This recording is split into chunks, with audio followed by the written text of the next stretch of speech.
kepada DKP Provinsi Banten, dan mungkin secara lengkap akan disampaikan juga oleh Bapak YK dan Bapak Fadli Afriyadi. Mungkin langsung saya persilakan kepada Bapak YK Hendra Fatika untuk menyampaikan. Baik, terima kasih Eni. Assalamualaikum warahmatullahi taala wabarakatuh. Selamat siang, salam sejahtera bagi kita semuanya. Mohon maaf, waktu konferensi pers molor hampir 1 jam 8 menit dari jadwal yang semula akan dilaksanakan pada jam 2. Hal ini disebabkan karena kawan-kawan Ombudsman Perwakilan Banten baru merampungkan penyerahan laporan hasil pemeriksaan kepada Dinas Kelautan dan Perikanan Provinsi Banten. Kawan-kawan, perlu saya sampaikan bahwa investigasi terkait pagar laut ini dilakukan oleh kantor Ombudsman Perwakilan Provinsi Banten. Jadi bukan oleh kantor pusat, Ombudsman kantor pusat ya. Bukan oleh pusat, tetapi oleh kantor Ombudsman Provinsi Banten. Oleh kantor perwakilan, ya, kantor perwakilan Ombudsman Provinsi Banten. Mengapa demikian? Karena kami tentunya fokus terhadap sumber informasi yang mengeluhkan persoalan pagar laut ini, dan lokusnya adalah di Provinsi Banten. Nah, ini perlu saya sampaikan karena jangan sampai nanti ini ekspektasinya kemana-mana. Jadi perlu saya sampaikan di sini yang melakukan investigasi itu adalah kantor perwakilan Ombudsman Provinsi Banten. Mengapa? Karena laporannya dari masyarakat daerah Kronjo yang ada di wilayah Provinsi Banten. Nah, yang kedua, ini perlu saya sampaikan juga, ini sebagai pembukaan, karena nanti saya akan persilakan tentunya Pak Fadli sebagai Kepala Kantor Perwakilan Ombudsman Provinsi Banten untuk menyampaikan hasil-hasil.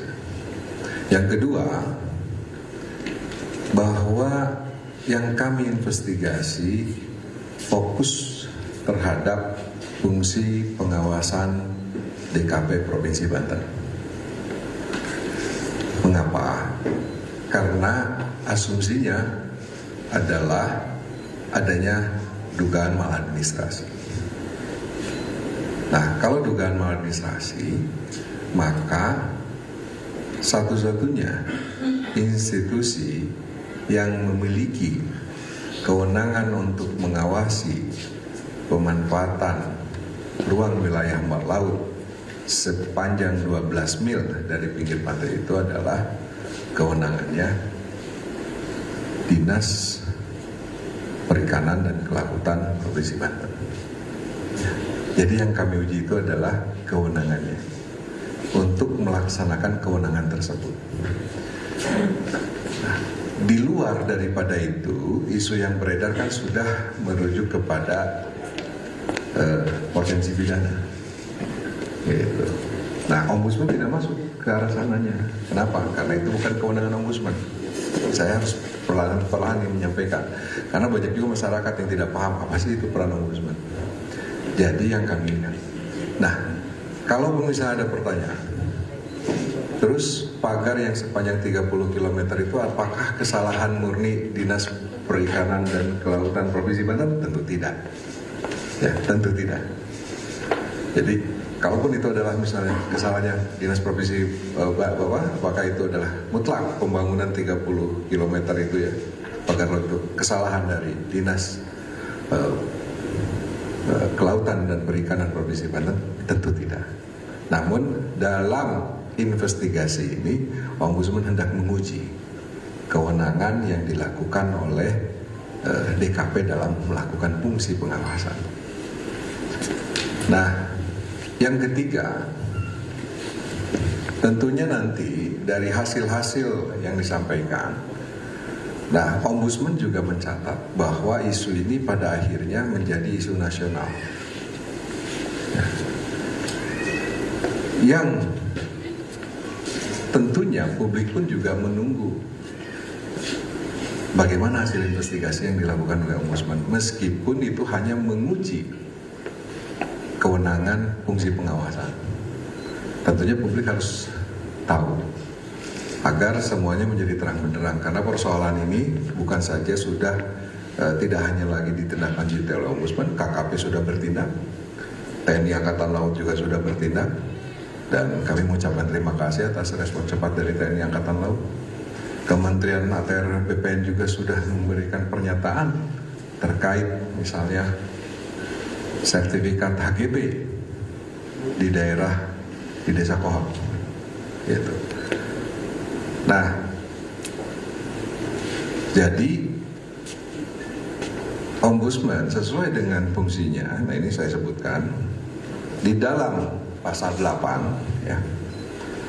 Kewenangan Ombudsman pasal 8 poin ayat 1G itu disebutkan bahwa demi kepentingan umum mengumumkan hasil temuan, kesimpulan dan rekomendasi demi kepentingan umum. Dan kami melihat karena Presiden Republik Indonesia sudah memberikan perintah bongkar dan usut, jadi saya pikir apa yang dilakukan Ombudsman kali ini dalam rangka mendukung tegaknya marwah dari perintah Presiden dalam rangka membongkar dan mengusut. Nah, jadi itu alasan yang ketiga. Yang keempat, tentunya karena tadi disebutkan bahwa Ombudsman yang melakukan investigasi itu adalah kantor perwakilan Ombudsman Provinsi Banten, ada kewenangan investigasi yang dibatasi. Misalnya tidak boleh tindakan korektifnya itu ditetapkan kepada institusi pusat, karena yang berhak untuk menetapkan itu adalah Ombudsman Pusat. Begitu juga, begitu didalami lagi bahwa ternyata ada persoalan-persoalan, misalnya ada indikasi kuat terkait dengan pidananya, misalnya ada indikasi kuat terkait perlunya evaluasi terhadap PSN itu sendiri, maka hal ini nanti akan menjadi sumber bagi Ombudsman Pusat untuk menindaklanjuti apa yang dilakukan oleh kantor perwakilan Ombudsman Banten. Nah, jadi dalam rangka seperti ini kami juga nanti akan sampaikan, oh berarti kalau ada temuan-temuan yang itu nantinya harus Ombudsman Pusat yang menindaklanjuti, maka nanti akan ditindaklanjuti. Bapak Ibu, semua yang saya hormati, saya YK Hendra Patika, anggota Ombudsman Republik Indonesia yang menangani substansi ekonomi 1. Perlu saya sampaikan, di sini yang menjadi persoalan ekonomi 1 itu apa saja, ruang lingkupnya, perdagangan, perindustrian, logistik, pertanian pangan, sektor keuangan, pengadaan barang dan jasa, dan pajak, bea dan cukai. Nah, Banten, selain itu saya pun juga mengampu wilayah Provinsi Banten. Jadi saya sebagai anggota Ombudsman mengampu 5 wilayah, yaitu salah satunya Banten. Jadi mengapa saya masuk di sini? Karena Banten mengampu wilayah, Banten adalah daerah yang saya ampu, artinya seluruh apa yang dilakukan di Banten itu secara otomatis menjadi tanggung jawab saya. Nah, yang kedua yang kami lihat di sini adalah persoalannya adalah karena persoalan mata pencaharian. Jadi kami masuk bukan persoalan HGB-nya. Jadi Ombudsman itu masuk bukan mau melihat persoalan HGB, adalah persoalan mengapa ada pagar yang mengganggu mata pencahari para nelayan. Nah, tentunya sesuai dengan definisi daripada maladministrasi, bahwa maladministrasi itu adalah perbuatan melanggar hukum, penyalahgunaan wewenang yang dilakukan oleh aparatur penyelenggara negara dan pemerintah yang di dalamnya menimbulkan kerugian material atau material, maka kami pun juga menghitung. Kalau waktu di awal saya menyampaikan baru dugaan, maka pada kali ini akan disampaikan berapa sebetulnya kerugian yang dialami oleh nelayan. Tentunya ini perhitungan yang sifatnya bukan matematis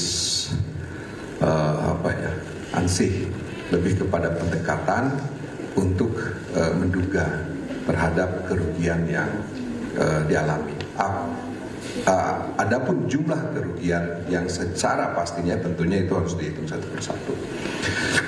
Nah, jadi Bapak Ibu semuanya, nanti ada evaluasi yang akan disampaikan, dan terakhir tentunya akan ada tindakan, saran apa yang akan ditindaklanjuti pasca kegiatan ini. Apakah Ombudsman berhenti di sini atau akan ada tindak lanjut lagi? Nah, nanti akan disampaikan dalam paparan yang akan disampaikan oleh Saudara Fadli Afriyadi, Kepala Ombudsman Perwakilan Provinsi Banten. Dengan demikian waktu dan tempat kami persilakan.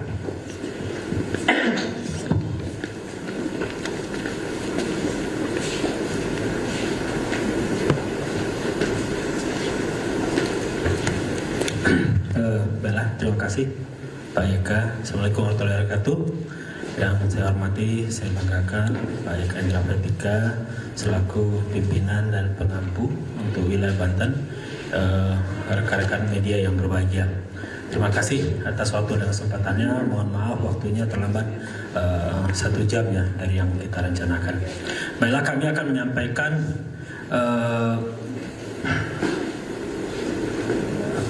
laporan ya hasil pemeriksaan yang dilakukan oleh Ombudsman Republik Indonesia perwakilan Provinsi Banten terkait permasalahan pagar laut di Kabupaten Tangerang yang merugikan perekonomian nelayan, petambak dan masyarakat sekitar. Lanjut, Bapak Ibu, sebagaimana kita ketahui, Ombudsman adalah lembaga pengawas pelayanan publik, di mana sesuai dengan undang-undang tugas kami berwenang melakukan pengawasan atas penyelenggaraan pelayanan publik yang dilakukan oleh penyelenggara negara dan pemerintahan, termasuk BUMN, BUMD dan pemerintah daerah. Ya. Dalam tugas dan wewenang Ombudsman itu salah satunya adalah inisiatif pemeriksaan atas prakarsa sendiri. Nah, untuk masalah ini meskipun kami mendapatkan aduan dari masyarakat, tapi karena berbagai pertimbangan akhirnya kami lakukan sebagai investigasi pemeriksaan atas prakarsa sendiri. Lanjut. Sesuai dengan Undang-Undang 25 tahun 2009, pelayanan publik itu meliputi pelayanan jasa, pelayanan administratif, dan pelayanan barang. Nah, pagar laut ini kami yakini adalah bentuk pelayanan publik. Kenapa? Karena ini terkait bagaimana akses para nelayan dalam memenuhi kehidupannya. Jadi dengan adanya pagar laut ini maka terganggulah ya akses bagi masyarakat untuk mendapatkan kehidupannya, perekonomiannya, sehingga kita menganggap ini adalah terkait dengan pelayanan publik. Lanjut. Maladministrasi ini sendiri mungkin teman-teman sudah sering mendengar ya, itu adalah perilaku perbuatan penyelenggara negara yang melawan hukum, melampaui wewenang, ya menggunakan wewenang untuk tujuan lain, kelalaian, pengabaian kewajiban yang menimbulkan kerugian material dan imaterial. Untuk kerugian itu sudah nyata, tentu sudah ada ya dari awal kita sudah sampaikan, nanti kami akan sampaikan juga. Tinggal kita sekarang memastikan bagaimana, apakah memang bentuk maladministrasinya ini terbukti apa tidak. Bapak Ibu, ya, awal laporan adalah 28 November dan 2 Desember 2024 kami mendapatkan informasi dari masyarakat tentang keberadaan pagar laut di Kecamatan Kronjo. Jauh sebelumnya sebenarnya kami sudah dapat juga informasi dari Dinas Kelautan dan Perikanan tentang adanya pagar laut di kawasan Kronjo yang memang sudah dihentikan juga sebelumnya oleh Dinas Kelautan dan Perikanan. Namun tanggal 28 November ini kami mendapatkan informasi ternyata masih ada. Sehingga tanggal 5 Desember 2024 kita bersama Bapak Yeka Indra Pratika melakukan kunjungan lapangan dan melakukan pengecekan atas keberadaan pagar laut yang memang masih ada, dan semua saya yakin teman-teman sudah tahu. Lanjut. Proses pemeriksaannya, kami melakukan pemeriksaan perundang-undangan, salinan dokumen, 2 kali kunjungan lapangan, ya, lalu mengundang keterangan ahli dari Pusat Kajian Laut Sumber Daya Pesisir dan Lautan IPB, lalu hampir semua pihak sudah kami undang, ya, semua pihak yang terkait dan terlapor sudah kami undang, dari DKP Provinsi Banten, Kemenko Perekonomian, KKP atau BPN, KLH, Kanwil BPN Banten, dan Kantah Kabupaten Tangerang. Baik apakah undangan itu memang pemeriksaan di tempat atau kunjungan bersama di lapangan. Ya, dua-duanya atau sebagian diantaranya sudah diikuti oleh para pihak tersebut. Lanjut. Nah, berdasarkan perhitungan kami, ya, minimal kerugian yang dialami oleh hampir 4.000 nelayan itu mencapai sekurang-kurangnya 24 miliar, sekurang-kurangnya, karena ada berbagai asumsi. Itu dari jumlah bahan bakar yang bertambah antara 4 sampai 6 liter solar per hari, ya, lalu hasil tangkapan yang berkurang, ya, kerusakan kapal yang kita hitung adalah pada angka, sehingga minimal itu angkanya adalah 24 miliar sampai dengan dilakukannya pembongkaran. Jadi terhitung dari Agustus 2024 sampai dengan Januari 2025. Ya, kita tidak bisa mendapatkan angka yang pas karena kita tidak melakukan sensus, ya. Kita cuma melakukan wawancara dengan beberapa nelayan yang kita harap itu mewakili, ya, dari kerugian dalam nelayan, dialami oleh nelayan. Lanjut. Nah, lanjut. Nah, sebelum itu, oke. Temuan pendapat pertama adalah kami menyatakan bahwa memang ada maladministrasi. Ya. Kami mengapresiasi upaya yang sudah dilakukan DKP di saat mendapatkan laporan masyarakat, langsung melakukan kunjungan lapangan, melakukan penghentian di saat panjangnya masih 10 km, berkoordinasi dengan KKP, ya. Tapi membutuhkan waktu yang cukup lama sampai dengan 22 Januari kemarin baru melakukan pembongkaran. Dengan kami memahami dengan segala keterbatasannya, baik dari sisi sumber daya dan segala macam, KKP sudah berupaya. Tapi upaya itu ternyata belum maksimal, dengan kenyataan bahwa membutuhkan waktu yang lama untuk pembongkaran dan panjang yang semakin bertambah dibanding saat dihentikan. Untuk itu kita meminta agar DKP mengkoordinir, mendorong, menuntaskan penertiban pembongkaran pagar laut yang saat ini masih tersisa. Informasi terakhir kan sekitar 11 km, ya, agar dituntaskan, diselesaikan. Yang kedua, berkoordinasi dengan pihak terkait dua atau KKP maupun aparat penegak hukum untuk menindaklanjuti adanya indikasi pemanfaatan ruang laut baik secara administratif maupun pidana sebagai salah satu upaya penegakan hukum, pencegahan serta pemberian efek jerah. Kita juga memahami bahwa fungsi pengawasan wilayah tidak hanya DKP tapi juga ada instansi vertikal dan instansi pusat lainnya yang memiliki tugas di sana. Tapi bagaimanapun sesuai dengan undang-undang, ya, bahwa 12 mil watt itu memang merupakan tanggung jawab wewenang dari kelolaan dari pemerintahan daerah. Lanjut. Yang kedua, kita meyakini ada indikasi yang kuat bahwa keberadaan pagar laut ini adalah dalam rangka upaya menguasai ruang laut. Ya. Adanya dokumen yang menunjukkan adanya permintaan atau upaya penguasaan ruang laut di mana 370 hektar awalnya diajukan di daerah Kohon yang sebagian sudah terbit atau seluruhnya sudah terbit. Kami tidak bisa membandingkan dengan 263 bidang yang sudah terbit dan 50 yang sudah dicabut. Tapi pengajuan itu 370 hektar. Nah, pihak yang sama atau lembaga yang sama yang mengajukan itu mengajukan kembali seluas 1.415 atau hampir 1.500 hektar yang itu berdasarkan peta yang diberikan, ya, itu ujung terluarnya yang mereka ajukan itu sama persis dengan pagar laut. Jadi yang digambar itu yang peta ini dari BG. Jadi peta ini dari BG, kita mendapatkan dokumen pengajuan untuk haknya permintaan itu, lalu kita minta di overlay oleh BG dan muncul bahwa yang garis terluarnya sama persis dengan garis pagar laut, sehingga kita meyakini bahwa itu adalah munculnya pagar laut ini memiliki korelasi yang sangat kuat dengan pengajuan hak di laut. ya, yang modusnya adalah bagaimana menaikkan status Girik menjadi tanah, sama seperti yang terjadi di Kohot. Coba Pak Fadli dipertegas lagi bahwa pengajuan yang 1415 itu adalah yang diarsir garis pink itu. Ya, yang diarsir itu pada daerah itu adalah daerah yang diajukan, dan itu sama persis dengan daerah pagar laut.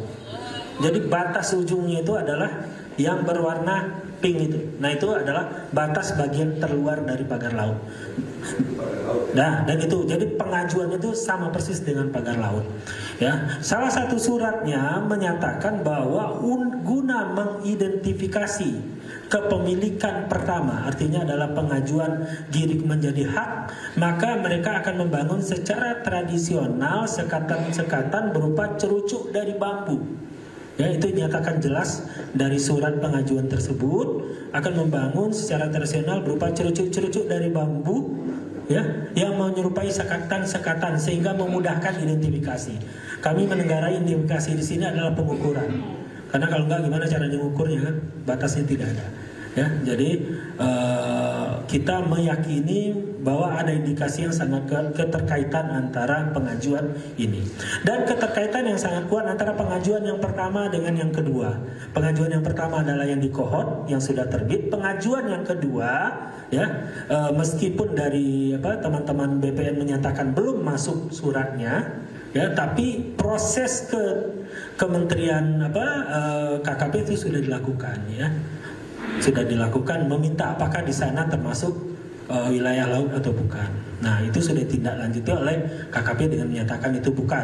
Hal yang sama ternyata terjadi juga yang di Kohot, tapi kan tetap timbul.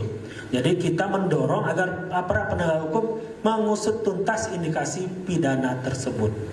Ya, ini indikasinya, dan tentu saja terkait dengan pengajuan perizinan dan segala macam itu tentu harus didalami lagi, ya, karena ini melibatkan 16 desa dari 6 kecamatan yang mengajukan surat untuk dilakukannya pengukuran dan pemastian apakah itu memang dilakukan ada di area laut atau bukan.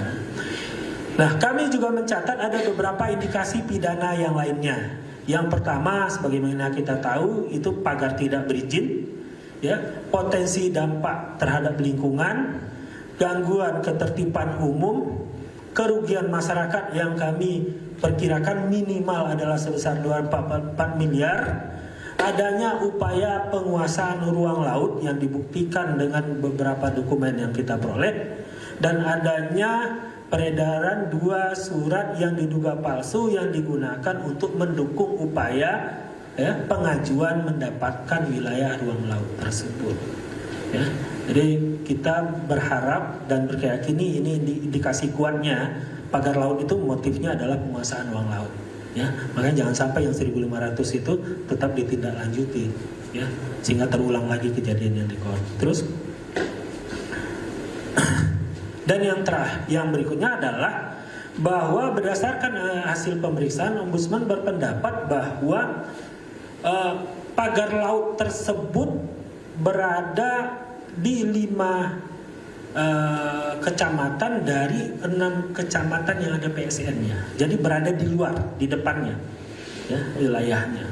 Sehingga PSN, pagar laut, dan PIK menjadi satu isu yang berkelindan, bercampur baur. Nah, kita mendapatkan pengakuan dari nelayan, dari masyarakat. Di saat kita bicara ini pagar, mereka berkeyakinan ini semua berkaitan. Kenapa? Karena kami melihat ada ketidakjelasan, kesimpang siuran informasi di masyarakat. Untuk itu kita mendorong bahwa perlu dilakukan evaluasi terhadap PSN-nya, khususnya terkait dengan, ya, kejelasan informasi. Bahkan sampai sekarang lokasinya dimanapun itu masih jadi perbincangan, sehingga di awal itu selalu jadi pertanyaan, ini pagar laut ada di PSN atau bukan, karena nggak jelas, ya, di masyarakat PSN-nya ada di mana, ya. Karena dampak berkelindannya informasi yang tidak jelas, akhirnya dimanfaatkan oleh oknum-oknum yang tidak bertanggung jawab, yang memuluskan, ya, apapun upaya-upaya yang tidak sesuai dengan semestinya yang berada di sekitar wilayah tersebut, ya. Sehingga kita mendorong perlunya evaluasi terhadap PSN serta upaya untuk menyampaikan secara jelas kepada publik informasi yang lengkap, ya, sehingga tidak terjadi lagi penyalahgunaan yang akhirnya ya membuat entitas PSN itu menjadi negatif, ya, kesannya menjadi negatif, tidak sesuai tentu saja semestinya proyek pemerintah sebagai mestinya. Oke. Demikian ada 3 hal utama yang ingin kami sampaikan.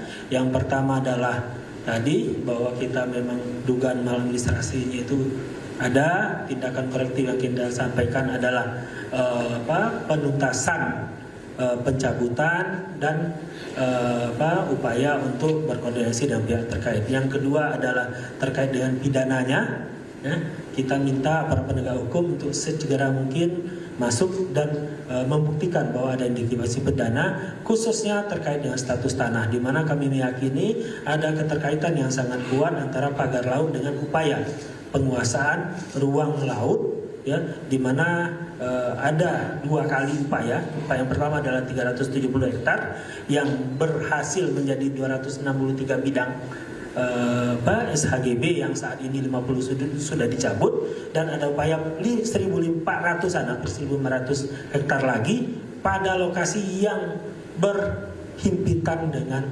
pagar laut. Dan yang terakhir, kita melihat bahwa di lapangan ini semua sudah berkelindan, ya, bercampur aduk antara PSN, PIK 2 dan pagar laut. Untuk itu kita minta agar itu dievaluasi, memberikan kejelasan kepada masyarakat. Nah, hal-hal ini tentu saja tidak semuanya berada di kewenangan kami. Kami mendorong agar semua pihak terkait, termasuk juga aparat penegak hukum, untuk dapat bekerja sama menyelesaikan permasalahan tersebut. Demikian saja. Assalamualaikum warahmatullahi wabarakatuh. Tes, oke. Ini investigasi ini dimulai tanggal berapa? 19 Desember. Dan sekarang tanggal berapa? 3 ya? 3 lupa waktu 3 Februari. Berapa hari kerja ini berarti dituntaskan? Ya. 1 bulan hari kerja kelihatannya, ya. 1 bulan hari kerja diselesaikan. Ini waktu yang sangat singkat di tengah-tengah harapan masyarakat yang cukup besar terhadap penuntasan kasus ini. Jadi kawan-kawan tadi sudah dilihat, disaksikan sendiri bahwa temuan-temuan dari yang telah dilakukan dari investigasi atas prakarsa sendiri yang dilakukan oleh Ombudsman Republik Indonesia Kantor Perwakilan Provinsi Banten. Jadi intinya tadi ada maladministrasi dalam rangka pengawasan wilayah laut yang dilakukan oleh Dinas Kelautan Perikanan Provinsi Banten. Yang kedua juga tadi disebutkan bahwa terdapatnya temuan bahwa status hak atas tanah yang dari pagar laut itu terindikasi untuk menguasai hak atas tanah. Nah, karena bukan hanya persoalan di Kohot yang sebanyak 263 bidang tanah, tetapi juga sudah ada pengajuan terkait dengan 1.415 bidang tanah dari 1.415 hektar dari 16 desa di 6 kecamatan yang ternyata menurut keterangan dari BIG setelah di-overlaykan persis sama dengan adanya pagar laut ini. Selain itu, Ombudsman Perwakilan Banten juga menemukan adanya 6 indikasi pelanggaran pidana yang nanti ini didorong agar APH bisa segera menindaklanjutinya. Dan yang terakhir adalah terkait evaluasi terhadap PSN. Karena persoalan pidana bukan wewenang Ombudsman, ya berarti itu nanti Ombudsman mendorong saja. Silakan itu APH bergerak, ya kalau APH tidak mau bergerak, monggo, itu kewenangannya APH sendiri. Terus kalau terkait PSN, karena itu bukan kewenangan perwakilan, nanti kami akan berkoordinasi dengan seluruh jajaran anggota Ombudsman Republik Indonesia, 8 orang lagi. Apakah PSN, evaluasi PSN ini nanti akan ditindaklanjuti, termasuk juga terkait dengan status hak atas tanahnya. Apakah nanti akan menjadi investigasi susulan dari Ombudsman Pusat? Nah, mungkin informasinya akan disampaikan bisa saja seminggu 2 minggu yang akan datang, karena mekanismenya harus dimusyawarahkan dalam rapat pleno antar pimpinan. Jadi kawan-kawan media, itu saja yang bisa disampaikan dalam acara kali ini. Terima kasih atas perhatiannya. Wabillahi taufiq wal hidayah. Wassalamualaikum warahmatullahi wabarakatuh.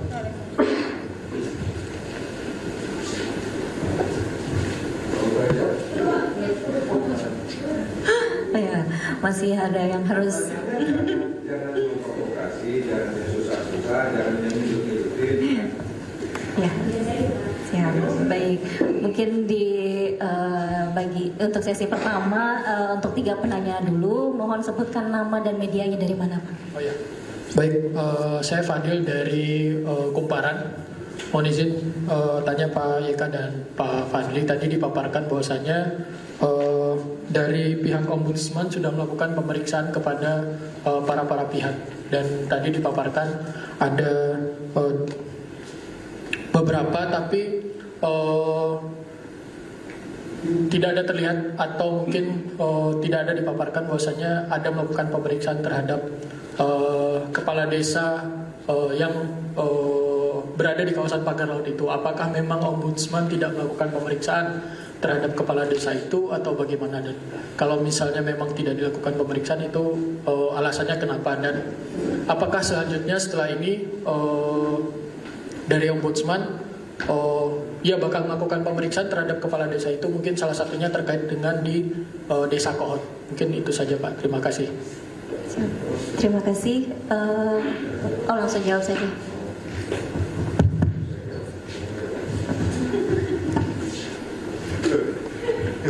Oke, baik kawan-kawan. Karena saya sebagai pengambil Provinsi Banten, jadi setelah apapun yang dilakukan oleh kantor perwakilan Ombudsman Provinsi Banten selalu berkonsultasi. Dan memang kami tidak sampai masuk ke arah sana. Jadi kami tidak melakukan pemeriksaan terhadap kepala desa Kohot. Mengapa demikian? Karena framing yang kami hasilkan dari berbagai permintaan keterangan itu masuknya ke arah pidana. Itu masuknya ke arah pidana, dan untuk masuk ke arah sana Ombudsman tidak berwenang. Walaupun kan itu ada prosedur ya, tapi ujung-ujungnya nanti akan melanggar pidana. Oleh karena itu nanti ini di dalam poin 6 ya, ada 6 hal kan yang terindikasi pidana. Salah satunya itu adalah terkait dengan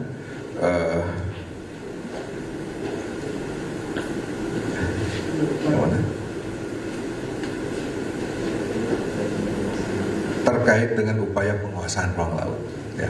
Jadi ada poin yang kelima terkait upaya penguasaan ruang laut, dan ini kami melihat itu adanya potensinya pidana. Nah, karena ini potensinya pidana, kalau nanti Ombudsman dipaksakan mengusut itu sudah melanggar kewenangan gitu ya. Jadi Ombudsman tidak masuk ke area situ. Itu ya. Terima kasih. Monggo yang lainnya. Ada lagi tambahan nggak? Nah, kalau ada tambahan monggo silakan.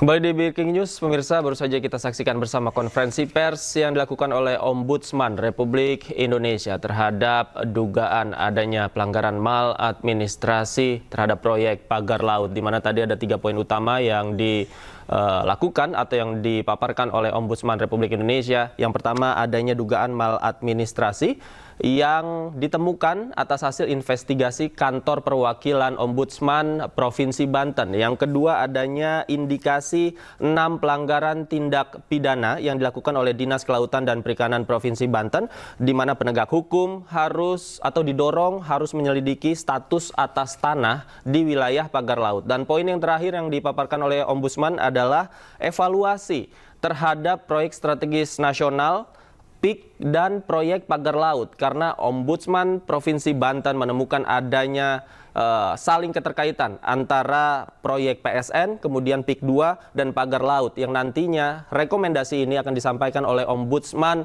Republik Indonesia kepada pemerintah dan instansi terkait. Dan pemirsa, demikian Breaking News. Saya Davi Pratama pamit undur diri. Jangan mana-mana. Usai berikutnya akan hadir realita bersama rekan saya Aulia Wardani. Tetaplah bersama kami.